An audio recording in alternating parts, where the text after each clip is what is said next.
Lawyers of Reddit, what is the most morally challenging case that you've worked on? Did a bail hearing back in my second year of practice as duty counsel. Think public defender type role. The guy had trapped his girlfriend in the cab of his pickup, twisted one arm up behind her back to her shoulder and broke it, then did the other side. I had to run the bail hearing for him, while she and her family were sitting in the front row of the court. She had both arms in casts and in slings. Thankfully, his surety, the person posting his bail, melted down on the stand and we had to adjourn. By the time he was up for bail again, he'd retained private counsel, who put the same surety up on the stand even after I warned him not to, in front of the same justice. Upside, he got detained. Not me, but my brother is a criminal defense attorney. He worked as a contracted public defender for a few years after starting his own business to get some guaranteed income while building his client base. The catch with these contracts is you're not able to refuse clients. He had to defend a guy that had repeatedly violated his toddler daughter while the mom watched. When I asked him about how he got through it, he said, "When I get to a point where the crime is so heinous that I can't empathize with my client, I switch my frame of thought from how will I get this guy reduced or no time to how can I ensure this guy won't have a chance at a mistrial." So essentially, he copes by making sure that everyone from the police, to the jailers, to the prosecution team are 100% on the up and up so that when this guy gets found to be guilty, there's no way he'll get set free on a technicality. That's actually pretty smart. During my days of insurance defense, I spent one lovely afternoon bickering with counsel for a co-defendant over who would be responsible for paying the $5,000 that was keeping us from settling. We did this while on site at the plaintiff's home for a deposition. Plaintiff was hit by a semi-truck. That is, the truck hit his actual body on the interstate, and while it managed not to kill him, it tore off an arm and a leg, and shattered most of everything else. He was almost entirely immobile, confined to a power chair that he could barely operate, and confided to us that if he had function in his remaining hand, he'd shoot himself. Oh, the $5,000? It was based on an estimate to renovate his bathroom so that he could actually use it. He'd been peeing and crapping in a bedpan in the living room. I felt like a complete frick sitting in front of him and arguing about such an insignificant sum. Yet man, you got to have some pretty thick skin or be a total sociopath to work for the insurance companies. I don't blame you since you're just trying to get paid, but I feel like it would get pretty dark screwing people over for a living. Family law attorney here. I've done plenty of divorces and custody dispute cases. That most stuff doesn't get to me. It's only when the kids are put in a bad situations between one or both of the parents being some type of addicts that really gets to me. One that was especially hard for me was a divorce where I represented dad. Mom was a raging alcoholic that would bring random guys home many nights from the bar while the dad was working. I saw video and heard phone calls from their little boy calling the dad at work at like 2 AM because he was tired, but couldn't go to sleep because mom was playing loud music and had friends over still partying. I was on the right side of that one, but seeing and hearing that stuff with the little boy really got to me. Not my case, but at a previous firm, a partner sent out a firm-wide email congratulating his team on a great win. It detailed how their win meant that our client, giant fossil fuel company, wasn't liable for damage to the environment caused by leaks in their pipes. Instead, the taxpayers would be covering the cost. The partner went on to say something to the effect of this saves our client $X billion a year in environmental cleanup and pipe maintenance. For some reason, even though it wasn't my case, that one has always stuck with me. At the end of the email, on an unrelated note, please continue to boil your drinking water due to pollution concerns. Had a case where a guy shot and killed a security guard that slapped him across the face for selling drugs near a store. I knew the guy had done it. It was close to midnight. The crime scene had poor lighting and the shooter wore a hoodie. Only eyewitness that showed up for the trial had told the police at the time of the crime that the suspect was black. The defendant wasn't Caucasian but wasn't black either. That, emo, was the argument that won the jury over. Defendant found not guilty. He thanks me while in tears. His mother and grandmother bring me cake and a thank you note afterwards. Less than a year later, I'm watching the news and they're reporting a crime where a crew held up 3 families hostage while robbing their apartments. They beat up the janitor very bad. They tied the families up and locked them in one of the apartment's bathroom while threatening to throw a grenade inside if any of them decided to wisen up. For a brief second one of the robbers looks right into an elevator camera before spray painting it. Close up on the guy's face. I think you can imagine whose face I was looking at. Lawyer here. I once had to defend a guy that killed his own grandmother and rubbed his own fecal matter all over the corpse. It was bad. That generally renders the corpse inedible. My friend's dad is an attorney. He started out in criminal defense and lucked out on one of his first cases. A friend he'd known for years' wife was horribly murdered while he was away, dismembered with an axe. Her body had been found by a fluke, and there was a tiny bit of circumstantial evidence pointing to the husband. He was an upstanding citizen. The two had never fought. It was a silly case. The lawyer got the husband acquitted, and while they were having celebratory drinks, the husband admitted he'd actually done it. My friend's dad walked out of the bar and switched to corporate law. What a psychopath, goddamn. I represented a mom in a custody case. Both parents fighting for primary. Mom was admittedly a mess and suffering from some mental health issues. Dad took the kid and didn't bring them back for a few months in violation of the order. I got the kid back, then met with mom and kid and realized kid was doing way better with dad and should be with him. Tried to reason with mom. She didn't listen. Ultimately the child protection office got involved and child was placed with dad. I last saw mom many years ago and she was still not in a super healthy place and child was still with dad. So best ending happened and not because of me. So best ending happened and not because of me. It's not logical or fair to yourself to think about it that way. Maybe if you hadn't represented mom, then dad wouldn't have hired his lawyer, and CPS would have pushed them into a shared custody agreement. Then she would have put the kid in a car and drove into a lake or something. Not me, but a friend who studied law. They helped on a case where the father had shot and killed the mother of his children. The reason why he had shot her was because he was working abroad to earn as much money as he possibly could for his kids, so that they would never have the life he did as a child. He came back to find that she'd spent all the money on drugs and his kids were being abused. Those poor kids. This is my first case and I'm currently working on it now, but it feels largely morally reprehensible, and to trust case where our client has been indeed manipulating the market in shoddy ways. However, I'm not defending the client's practices, I'm merely advising him, which means I tell him in pages of legalese to cut the balls because that crap will land you big butt fines. Not a specific case, but viewing child pornography was pretty uncomfortable. As a defense attorney, you would go to the prosecutor's office to view the discovery files as they're prohibited from releasing it outside the office. So you go in and sit down in a small room and a legal secretary brings you the discs with the files on them. On one case, I had to view the files more than once. So imaging rolling in saying, "Hey, need to see that kid's dong again. Thanks." Also representing parents in juvenile where I was fighting to return kids to pretty broken homes. Most of the time it didn't bother me, but in one case I represented a dad whose baby mama had just had these adorable twins. These parents were absolute shitheads. Now a lot of times, the foster families are one small step above the parents themselves, not people I would ever hire to babysit my kids. But in this case, the foster parents were a couple of 30-somethings who I presume couldn't have kids of their own. They would show up to court with the infant twins, and they bought them new dress clothes for each court date. So cute. They wanted to adopt the kids, should the parental rights of the bio parents be terminated. So I felt pretty bad showing up trying to get the kids returned to the dad. I left that job before that case was completed, but I assume it had a happy ending. The judge was never going to return the kids to the parents, so I like to think the couple has them now. I've only worked as a legal intern, not a lawyer, and I cannot speak in specifics for obvious reasons, but I've dealt with about 8 child abuse cases at this point. I helped prosecute most of those, but played a role in the defense on a couple. I can tell you, either which way you're working the case, it's tough. Nothing is more terrifying than reading a young victim's description of being abused at the hands of a trusted family member.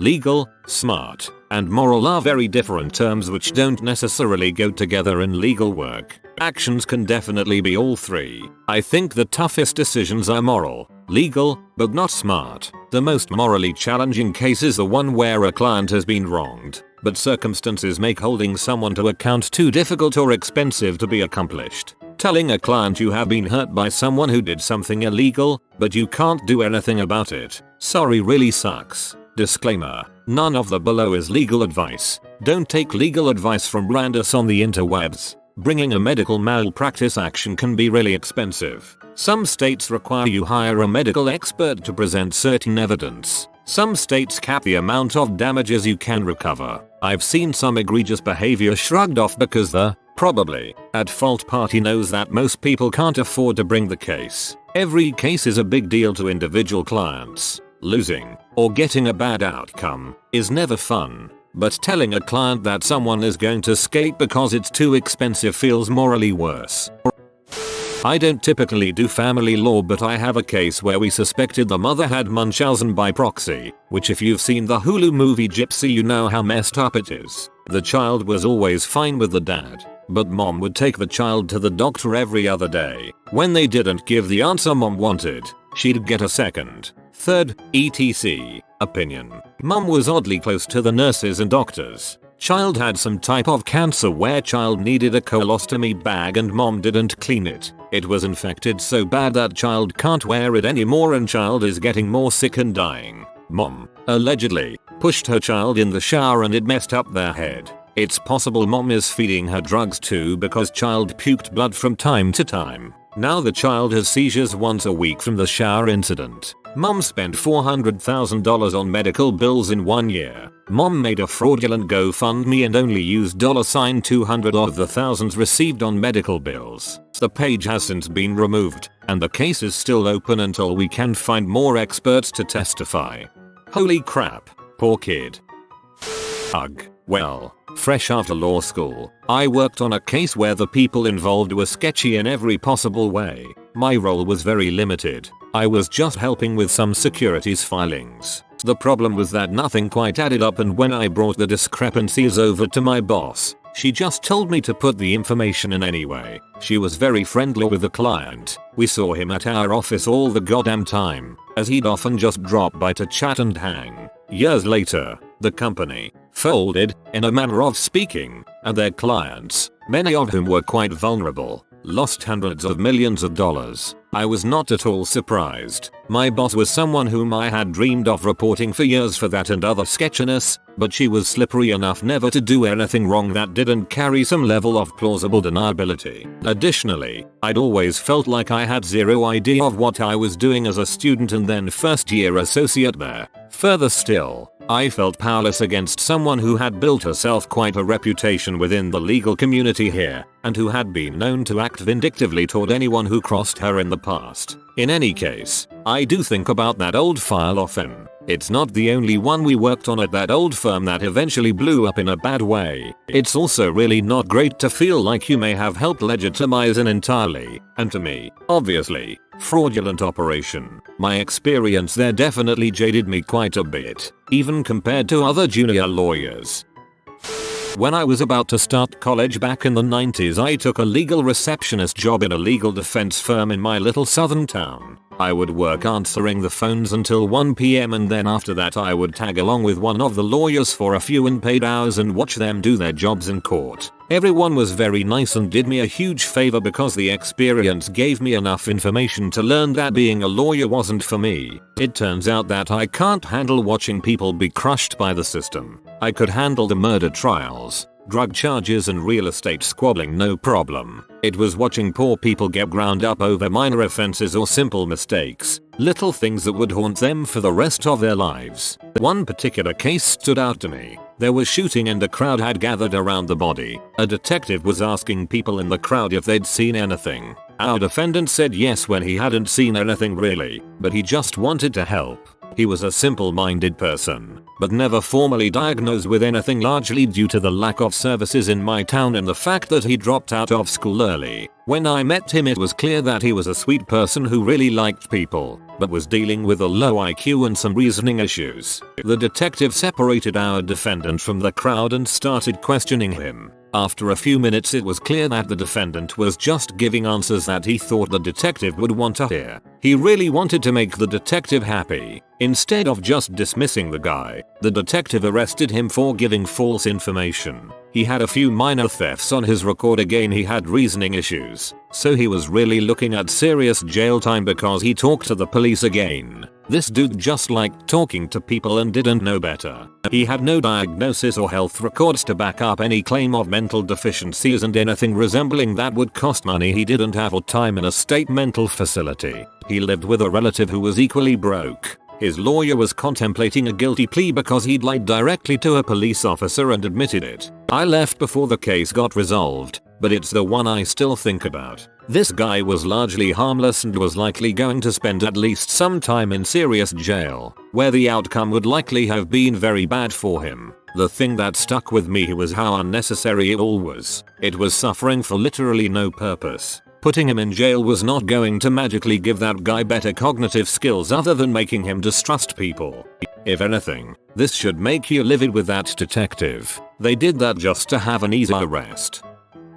MLMs are considered pyramid schemes in my country and both are banned in order to protect consumers. It's a crime to establish an MLM. Public prosecution here got wind of an MLM operating and shut it down, closing up the premises and everything. My firm was hired by the MLM to defend their case and establish to the public prosecution that they should be able to continue to operate. I had to prep all the defenses while absolutely despising MLMs and thinking that they're run and operated by predatory pieces of crap. We had several high-up employees from the MLM's head office in the US fly halfway across the world to us multiple times for status update meetings, lasting 15-30 minutes or so. That could have literally been done over email or conference call. Nope. They just had so much money to burn off the backs of vulnerable people who have zero chance of succeeding in their business that a gang of them would fly over every so often to ask, "So how's it going?" I thanked my lucky stars every time the public prosecution rejected one of our arguments, and eventually the MLM gave up and cleared out of the country. Never been so happy that my arguments were unsuccessful.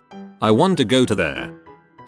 Way late, but I knew someone who worked on a morally disappointing case. Basically, a woman was sexually assaulted. It was obvious that the guy did it. The woman was clearly distraught and the guy just acted guilty. My friend said from the bottom of his heart he could just tell, like the rest of the jury. But the case was years old, on top of her waiting to press charges. In the end, the grand jury couldn't send it to court. Simply not enough evidence. It was all hearsay. The way my friend told it, the jury was extremely distraught, lost trust in the system and the likes. They just felt so disgusted, like they should send this guy to court, and they had the power to do so, but they just couldn't. A close relative was a judge in a pretty small town in the 80s. There was a case, drug deal gone bad. I guess one guy went to his dealer's trailer. Guy planned to rob dealer, not only take his drugs but his money as well. Dealer picked up on that plan quickly and pulled out a gun. First guy pulled out his gun as well. Both died. Suicide by stupidity. Really. The families ended up suing each other for wrongful death. $. Relatives spent a couple of days going over the law before they arrived in court, each wanting to get rid of the other for money. Relative, while on the bench no less, said something to the effect of, "They both did society a favor by removing themselves from our society." Early 80s, not a chance for that statement to go viral the way it would now, but you can bet the week following the letters to the editor in the local paper blew up. I only include this because the prosecutor was laughing so hard he had to excuse himself from the room when the judge made the comment. Not a lawyer, but a lawyer's assistant. My boss asked me to falsify the signature of a recently dead man in order to have a will validated. In my country, when a person dies, it takes up to 4 days to have the act registered, and in that time frame my boss legalized a secret will in which one of the sons of the deceased would be substantially benefited. It was of course her client. I was born and raised Catholic, married into a very prominent Catholic family. I joined a firm that was representing physical abuse victims. I initially stayed out because the bishop who was in charge of the bad priest married my wife and me, but the more I observed the case and his lying, I couldn't sit by. When the case was dismissed at the trial level, the partner asked me to write the appellate briefs because that was my forte. I did, and the dismissal was reversed and the church quickly settled. Highlight of my career and spiritual life. Jesus had the harshest condemnations for people who harm children. I defended a man accused of abusing his GF, and it was the third time he'd been charged in the same relationship. It was obvious he was guilty, but the GF essentially was under his spell and stopped cooperating. Obvious pattern of some pretty serious abuse.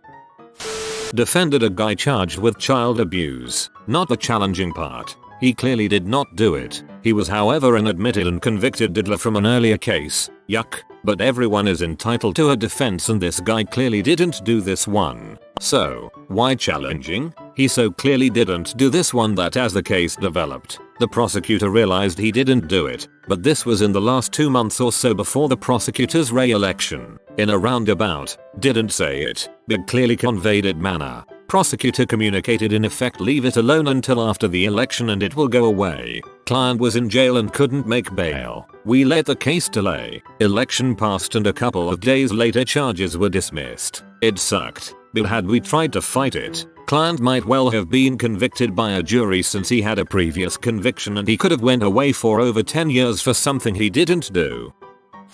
I worked defense before becoming a prosecutor 2 years ago. The hardest case was a guy who was accused of physically abusing his family friend's daughters, who were 5 at the time. He hired us. He didn't want to register as a diddler and didn't want to do any jail time. We knew he did it. We heard his interview with the police. Yet we had to defend him to the best of our ability. We trawled through the family friend's Facebook accounts, finding leading photos to show that the kids learned this on their own. We said they were coached by their vindictive grandmother. It felt disgusting and repugnant. It was our job, but dang, it left a bad taste in my mouth. I left and became a domestic violence and physical abuse prosecutor, which I still do. You have been spotted by the money pigeon. Comment gimme and he will bless you with good fortune. If you are new to the channel, you can subscribe. I publish new videos every day. Until then, check another video, or don't. Either way, have a great day, you magnificent people.